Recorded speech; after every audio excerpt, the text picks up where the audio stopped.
ఓం శాంతి. ఫిబ్రవరి 28వ తారీఖు 2024 ఉదయం మురళి. ఓం శాంతి. బాబ్దాదా మధువనము. ఈరోజు మధుర మహావాక్యాలు బాబా చెప్తున్నారు. మధురమైన పిల్లలు, శివ జయంతియే గీతా జయంతి అని, గీత ద్వారానే మళ్ళీ శ్రీకృష్ణ జయంతి జరుగుతుందని భారతవాసులకు రుజువు చేసి తెలపండి. ప్రశ్న: ఏదైనా ధర్మస్థాపన జరిగేందుకు ముఖ్యమైన ఆధారం ఏది? తండ్రి చేసే ఏ కర్తవ్యాన్ని ఇతర ధర్మస్థాపకులు చెయ్యరు? జవాబు: ఏ ధర్మస్థాపనకైనా పవిత్రతా బలము అవసరము. ధర్మాలన్నీ పవిత్రతా బలము ఆధారంతోనే స్థాపన అయ్యాయి. అయితే ఏ ధర్మస్థాపకుడు ఎవరిని పావనంగా చేయరు. ఎందుకంటే ధర్మస్థాపన జరుగునప్పుడు మాయారాజ్యము ఉంటుంది. అందరూ పతితంగా అవ్వాల్సిందే. పతితులను పావనంగా చేయడం ఒక్క తండ్రి కర్తవ్యమే. వారే పావనంగా తయారయ్యేందుకు శ్రీమతాన్ని ఇస్తారు. పాట: ఈ పాప ప్రపంచము నుండి దూరంగా తీసుకెళ్ళు. ఓం శాంతి. పాప ప్రపంచము, పుణ్య ప్రపంచము లేదా పావన ప్రపంచమని వేటినంటారో ఇప్పుడు పిల్లలు అర్థం చేసుకున్నారు. వాస్తవానికి పాప ప్రపంచము ఈ భారతదేశమే. మళ్ళీ ఈ భారతదేశమే పుణ్య ప్రపంచము, స్వర్గంగా తయారవుతుంది. భారతదేశమే స్వర్గంగా ఉండేది, అదే నరకంగా తయారయ్యింది. ఎందుకంటే కామచితిపై కాలుతూ ఉంటారు. అక్కడ కామచితిపై ఎవ్వరూ కాలిపోరు. అక్కడ కామచితే ఉండదు. సత్యయుగంలో కామచితి ఉందని కూడా అనరు. ఇవన్నీ అర్థం చేసుకోవాల్సిన విషయాలు కదా. మొట్టమొదట ప్రశ్న ఉదయిస్తుంది: ఏ భారతదేశమైతే పతితంగా దుఃఖీగా ఉందో అదే భారతదేశం ఒకప్పుడు పావనంగా సుఖీగా ఉండేది. ఆది సనాతన హిందూ ధర్మం ఉండేదని కూడా చెప్తారు. మరి ఆది సనాతన అని దేనినంటారు? ఆది అనగా ఏమిటి? సనాతనం అనగా ఏమి? ఆది అనగా సత్యయుగము. సత్యయుగంలో ఎవరుండేవారు? లక్ష్మీనారాయణులు ఉండేవారని అందరికీ తెలుసు. వారు సత్యయుగానికి అధిపతులుగా అయ్యేందుకు కూడా తప్పకుండా ఎవరో ఒకరి సంతానంగా ఉంటారు కదా. సత్యయుగాన్ని స్థాపన చేసేవారు పరమపిత పరమాత్మ. లక్ష్మీనారాయణులు వారికి సంతానంగా ఉండేవారు. అయితే ఆ సమయంలో వారు తమను పరమాత్ముని సంతానంగా భావించరు. ఒకవేళ సంతానంగా భావించినట్లయితే తండ్రిని గుర్తిస్తారు. కానీ వారికి తండ్రిని గురించి తెలియనే తెలీదు. హిందూ ధర్మం అనేది గీతలో లేనే లేదు. గీతలో భారతదేశం అనే పేరైతే ఉంది. అది హిందూ మహాసభ అని పిలువబడుతుంది. శ్రీమద్ భగవద్గీత సర్వశాస్త్రమయీ శిరోమణి. గీతా జయంతిని, శివ జయంతిని కూడా జరుపుతారు.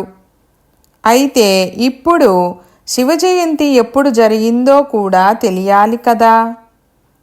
తర్వాత కృష్ణ జయంతి జరుగుతుంది. ఇప్పుడు పిల్లలైన మీరు శివ జయంతి తర్వాత గీతా జయంతి జరుగుతుందని తెలుసుకున్నారు. గీతా జయంతి తర్వాత కృష్ణ జయంతి జరుగుతుంది. గీతా జయంతి ద్వారానే దేవీ దేవతా ధర్మస్థాపన జరుగుతుంది. గీతా జయంతికి మహాభారతంతో కూడా సంబంధముంది. అందులో యుద్ధము విషయం వస్తుంది. యుద్ధ మైదానంలో కౌరవులు, పాండవులు మరియు యాదవులు అనే 3 సైన్యాలు ఉన్నట్లుగా చూపిస్తారు. యాదవులు ముసలాలను తయారు చేస్తారు. అక్కడ సారాయి తాగి ముసలాన్ని తీశారని చూపించారు. ఖచ్చితంగా ఇప్పుడు మిసైల్స్ తయారవుతున్నాయని మీకు తెలుసు. అది కూడా తమ కులాన్నే వినాశనం చేసుకునేందుకు ఒకరు మరొకరిని పరస్పరంలో బెదిరించుకుంటున్నారు. అందరూ క్రైస్తవులే. ఆ యూరోప్ వాసులే యాదవులు. కనుక ఒకటి వారి సభ, వారు పరస్పరంలో పోట్లాడి వినాశనమయ్యారు. అందులో పూర్తి యూరోప్ అంతా వచ్చేసింది. అనగా అందులోనే ఇస్లాం, బౌద్ధ ధర్మము, క్రైస్తవ ధర్మము అన్నీ వచ్చేస్తాయి. ఇక భారతదేశంలో కౌరవులు మరియు పాండవులు ఉన్నారు. కౌరవులు కూడా వినాశనం పొందారు. విజయం పాండవులకు లభించింది. ఇప్పుడు గీతా భగవంతుడు ఎవరు? సహజయోగాన్ని మరియు సహజ జ్ఞానాన్ని నేర్పించి రాజాధిరాజులుగా తయారు చేసింది లేదా పావన ప్రపంచ స్థాపన చేసింది ఎవరు అనే ప్రశ్న ఉదయిస్తుంది. శ్రీకృష్ణుడేమైనా వచ్చాడా? కౌరవులైతే కలియుగంలో ఉండేవారు. కౌరవులు, పాండవుల సమయంలో శ్రీకృష్ణుడు ఎలా రాగలడు? శ్రీకృష్ణ జయంతిని జరుపుకుంటారు. సత్యయుగం ఆదిలో కృష్ణుడికి 16 కళలు, తరువాత త్రేతాయుగంలో రామునికి 14 కళలు ఉంటాయి. కృష్ణుడు రాజాధిరాజు లేదా రాకుమారులకు రాకుమారుడు. వికారి రాకుమారులు కూడా శ్రీకృష్ణుణ్ణి పూజిస్తారు. ఎందుకంటే తాము వికారులమని, శ్రీకృష్ణుడు 16 కళా సంపూర్ణుడని, సత్యయుగ రాకుమారుడని వారికి తెలుసు. ఆ రాకుమారులు కూడా తప్పకుండా ఇలాగే చెప్తారు కదా. ఇక మిగిలింది శివ జయంతి. శివుని మందిరాలే అన్నిటికంటే పెద్దవిగా నిర్మించారు. అది నిరాకార శివుని మందిరం. వారినే పరమపిత పరమాత్మ అని అంటారు. బ్రహ్మ, విష్ణు, శంకరులు కూడా దేవతలే. భారతదేశంలోనే శివ జయంతిని జరుపుకుంటారు. ఇప్పుడు చూడండి, శివ జయంతి రానున్నది. శివుడే జ్ఞానసాగరుడు. అనగా సృష్టిని పావనంగా చేయువారు పరమపిత పరమాత్మయేనని నిరూపించి అర్థం చేయించాలి. గాంధీ కూడా పతిత పావన అని వారిని గురించే పాడేవారు. శ్రీకృష్ణుడి పేరును ఉచ్చరించలేదు. ఇప్పుడు ప్రశ్న ఉదయిస్తుంది, శివ జయంతియే గీతా జయంతా లేక కృష్ణ జయంతియే గీతా జయంతియా? కృష్ణ జయంతి సత్యయుగంలో జరుగుతుంది. శివ జయంతి ఎప్పుడు జరిగిందో ఎవరికీ తెలీదు. శివుడు నిరాకార పరమపిత పరమాత్మ. వారు సంగమయుగంలోనే సృష్టిని రచించారు. సత్యయుగంలో శ్రీకృష్ణుని రాజ్యము ఉండేది. కనుక తప్పకుండా మొదట శివ జయంతియే జరుగుతుంది. ఎవరైతే సేవలో తత్పరులై ఉంటారో ఆ బ్రాహ్మణ కులభూషణులు ఈ విషయాలను బుద్ధిలోకి తీసుకురావాలి. శివ జయంతియే గీతా జయంతి అని, గీత ద్వారా కృష్ణ జయంతి జరుగుతుందని, అనగా రాజాధిరాజు జయంతి జరుగుతుందని రుజువు చేసి భారతవాసులకు ఎలా అర్థం చేయించాలి? కృష్ణుడు పావన ప్రపంచానికి రాజు. అక్కడ రాజ్యం ఉంటుంది. సత్యయుగంలో శ్రీకృష్ణుడు జన్మించిన తర్వాత గీతను చెప్పలేదు. అంతేకాకుండా సత్యయుగంలో మహాభారత యుద్ధము మొదలైనవేవి జరగజాలవు. అదంతా తప్పకుండా సంగమయుగంలోనే జరిగి ఉంటుంది. పిల్లలైన మీరు ఈ విషయాలను బాగా తెలియజేయాలి. పాండవులు మరియు కౌరవుల సభ ప్రసిద్ధి చెందినది. పాండవపతిగా శ్రీకృష్ణుణ్ణి చూపుతారు. అతడు సహజ జ్ఞానము, సహజ రాజయోగాన్ని నేర్పించాడని భావిస్తారు. వాస్తవానికి యుద్ధము మాటే లేదు. పరమపిత పరమాత్మ ఎవరికైతే సహజ రాజయోగాన్ని నేర్పించారో ఆ పాండవులకే, సంగమయుగ బ్రాహ్మణులకే విజయం లభించింది. వారే 21 జన్మలు సూర్యవంశస్థులు, చంద్రవంశస్థులుగా అయ్యారు. కనుక మొదట హిందూ మహాసభలోని వారికి తెలియజేయాలి. లోక్సభ, రాజ్యసభ, ఇలా ఇంకా ఇతర సభలు కూడా ఉన్నాయి. ఈ హిందూ సభయే ముఖ్యమైనది. 3 సైన్యాలు, యాదవులు, కౌరవులు మరియు పాండవులు అని మహిమ చేయబడి ఉన్నాయి. అయితే ఇదంతా సంగమయుగంలోనే జరిగింది. ఇప్పుడు సత్యయుగ స్థాపన జరుగుతోంది. శ్రీకృష్ణుని జన్మ కొరకు ఏర్పాట్లు జరుగుతున్నాయి. తప్పకుండా సంగమయుగంలోనే గీత చెప్పబడింది. మరిప్పుడు సంగమయుగంలో ఎవరిని తీసుకురావాలి? కృష్ణుడైతే రాలేడు. పావన ప్రపంచాన్ని వదిలి పతిత ప్రపంచంలోకి రావలసిన అవసరము అతనికి ఏముంది? ఇక్కడ కృష్ణుడు లేను కూడా లేడు. ఇప్పుడు అతని ఆత్మ 84వ జన్మలో ఉందని మీకు తెలుసు. చాలామంది శ్రీకృష్ణుడు ప్రత్యక్ష దైవమని, సర్వవ్యాపి అని భావిస్తారు.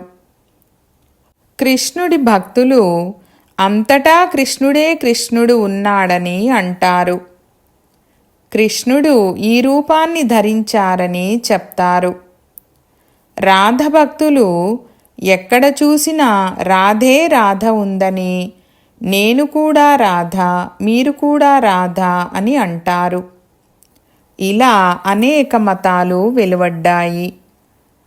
కొందరు ఈశ్వరుణ్ణి సర్వవ్యాపి అంటే, మరికొందరు కృష్ణుణ్ణి, ఇంకొందరు రాధను సర్వవ్యాపి అని అంటారు.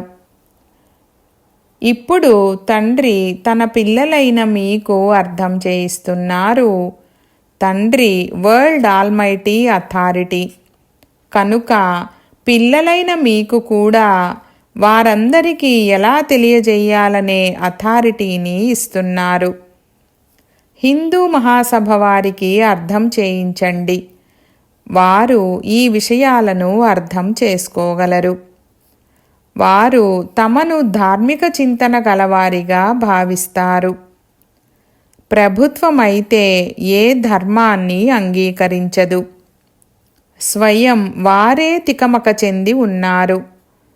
శివపరమాత్మ నిరాకార జ్ఞానసాగరుడు. ఇంకెవ్వరినీ జ్ఞానసాగరుడని అనేందుకు వీలు లేదు. వారు సన్ముఖంలో వచ్చి జ్ఞానాన్నిచ్చినప్పుడే రాజ్యస్థాపన జరుగుతుంది. రాజ్యస్థాపన జరిగిన తర్వాత మళ్ళీ ఎప్పుడు రాజ్యమును పోగొట్టుకుంటారో అప్పుడే సన్ముఖంలోకి వస్తారు. కనుక శివపరమాత్మయే నిరాకార జ్ఞానసాగరుడని, శివజయంతియే గీతా జయంతని మీరు రుజువు చేయాలి. మనుషుల బుద్ధి నుండి కృష్ణుడి విషయం తొలగిపోయేందుకు ఈ అంశాలను గురించి నాటకాన్ని తయారు చేయాలి. నిరాకార శివపరమాత్మనే పతిత పావనుడని అంటారు. శాస్త్రాలు మొదలైనవేవైతే తయారయ్యాయో అవన్నీ మనుషుల మతానుసారము మనుషులే తయారు చేశారు. బాబా శాస్త్రమంటూ ఏదీ లేదు. నేను సన్ముఖంలోకి వచ్చి పిల్లలైన మిమ్మల్ని నిరుపేదల నుండి రాకుమారులుగా తయారు చేస్తాను. తర్వాత నేను వెళ్ళిపోతానని తండ్రి చెప్తున్నారు. ఈ జ్ఞానాన్ని మీ సన్ముఖంలోకి వచ్చి నేను మాత్రమే వినిపించగలను. అక్కడ గీతను వినిపించేవారు భలే గీతను వినిపిస్తారే కానీ అక్కడ భగవంతుడు సన్ముఖంలో లేనే లేరు. గీతా భగవంతుడు సన్ముఖంలో ఉండి స్వర్గస్థాపన చేసి వెళ్ళిపోయాడని అంటారు. మరి ఆ గీతను వినడం ద్వారా మనుషులెవరైనా స్వర్గవాసులుగా అవ్వగలరా? మరణకాలములో కూడా మనుషులకు గీతను వినిపిస్తారే కానీ ఇతర శాస్త్రాలేవీ వినిపించరు. గీత ద్వారా స్వర్గస్థాపన జరిగిందని కనుక గీతనే వినిపించాలని భావిస్తారు. అయితే ఆ గీత ఒక్కటే ఉండాలి కదా. మరి ఇతర ధర్మాలన్నీ తర్వాత వస్తాయి. మీరు స్వర్గవాసులుగా అవుతారని ఇంకెవ్వరూ చెప్పలేరు. మనుషులకు గంగా జలాన్నే తాపుతారు కానీ యమునా జలాన్ని తాపించరు. గంగా జలానికే మహత్వముంది. చాలామంది వైష్ణవులు వెళ్ళి కడవలతో గంగా జలాన్ని నింపుకొని వస్తారు. తర్వాత ఒక్కొక్క చుక్క తీసుకొని తాగుతూ ఉంటారు. దాని నుండి రోగాలన్నీ నశిస్తాయని భావిస్తారు. వాస్తవానికి ఇది జ్ఞానామృత ధార. దీని నుండి 21 జన్మలకు దుఃఖాలన్నీ తొలగిపోతాయి. చైతన్య జ్ఞానగంగలైన మీలో స్నానం చేయడం ద్వారా మనుషులు స్వర్గవాసులుగా అవుతారు. కనుక తప్పకుండా అంతిమంలో జ్ఞానగంగలు వెలువడి ఉంటారు. ఆ నీటి నదులైతే ఉండనే ఉన్నాయి. నీటిని తాగడం ద్వారా ఎవ్వరూ దేవతలుగా అవ్వడం జరగదు. ఇక్కడ ఎవరైనా కొద్దిగా జ్ఞానము విన్నా స్వర్గానికి హక్కుదారులుగా అవుతారు. వీరు జ్ఞానసాగరుడైన శివబాబా జ్ఞానగంగలు. జ్ఞానసాగరుడు గీతా జ్ఞానదాత ఒక్క శివుడే కాని కృష్ణుడు కాదు. సత్యయుగంలో జ్ఞానాన్నివ్వడానికి అక్కడ పతితులు ఎవ్వరూ ఉండరు. ఈ విషయాలన్నీ భగవంతుడే కూర్చొని అర్థం చేయిస్తారు. అర్జున లేక ఓ సంజయ అనే పేర్లు ప్రసిద్ధము. జగదీష్ భాయీజీ రాయడంలో చాలా చురుకుగా ఉన్నాడు. నిమిత్తంగా అయి ఉన్నాడు. ఇప్పుడు శివజయంతి వస్తుందంటే దానిని గురించి పెద్ద పెద్ద అక్షరాలలో రాయాలి. శివుడు నిరాకారుడు. వారిని జ్ఞానసాగరులు, ఆనందసాగరులని అంటారు. కృష్ణుణ్ణి జ్ఞానసాగరుడు, ఆనందసాగరుడని అనరు. శివపరమాత్మయే జ్ఞానాన్నిస్తారు, దయ చూపుతారు. జ్ఞానమివ్వడమే వారు మనపై దయ చూపడము. టీచరు దయ చూపి చదివిస్తారు. అప్పుడే బ్యారిస్టరు, ఇంజనీరు మొదలైన వారిగా అవుతారు. సత్యయుగంలో ఆనందము అవసరమే లేదు.